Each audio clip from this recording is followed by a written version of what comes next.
مسجدیں جنت کے باغات ہیں۔ اور ایک روایت میں فرمایا مجالس العلم، علم کی مجلسیں یہ جنت کے باغات ہیں۔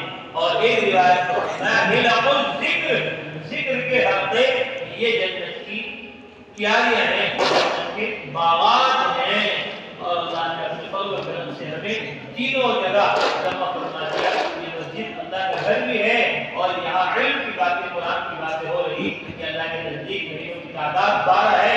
منہا اربعۃ حرم، 4 مہینے حرمت والے ہیں، ذوالقعدہ، ذوالحجہ اور محرم، اور چوتھا مہینہ رجب کا، جس میں اللہ کے نبی صلی اللہ علیہ وسلم نے دعا کی اللہم بارک لنا فی رجب و شعبان، اے اللہ ہمیں رجب کے مہینے میں برکت عطا فرما اور شعبان کے مہینے میں بھی ہمیں برکت عطا فرما، وبلغنا رمضان، اور رمضان جو برکتوں کی انتہا ہے اس مہینے تک مولا ہم سب کو پہنچا۔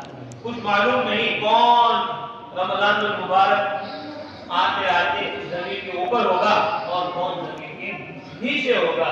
انسان بلبلا ہے پانی کا، کچھ بھروسہ نہیں زندگانی کا، کب موت آ جائے، کب اس دنیا کو چھوڑ کر جانا پڑے۔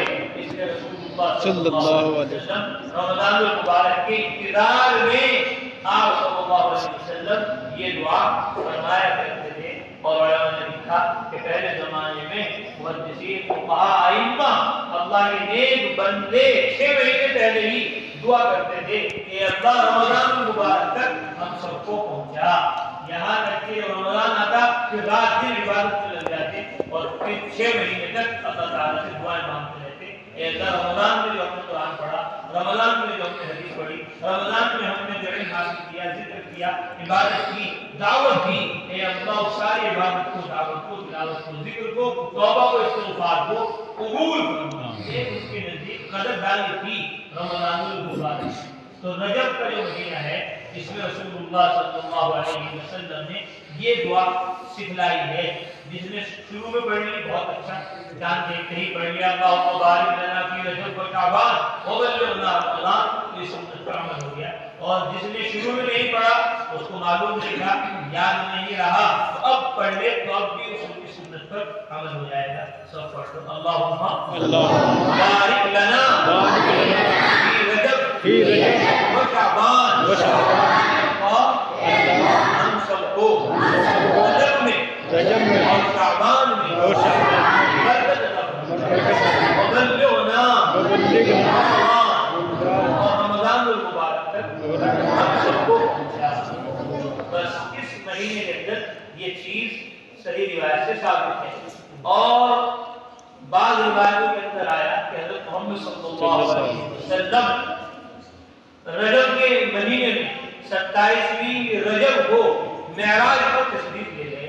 جبرائیل علیہ السلام آئے، اللہ کے نبی مسجد حرام میں، بیت اللہ میں، کعبے میں سو رہے تھے، وہاں سے آپ کو اٹھایا اور پھر آپ کو مسجد حرام سے مسجد اقصیٰ، بیت المقدس تک، فلسطین تک لے گئے۔ پھر فلسطین سے مسجد اقصیٰ سے آسمانوں کی کہ بعض روایتوں میں، اور دوسری بعض روایتوں میں ہے کہ وہ ربیع الاول کا مہینہ تھا۔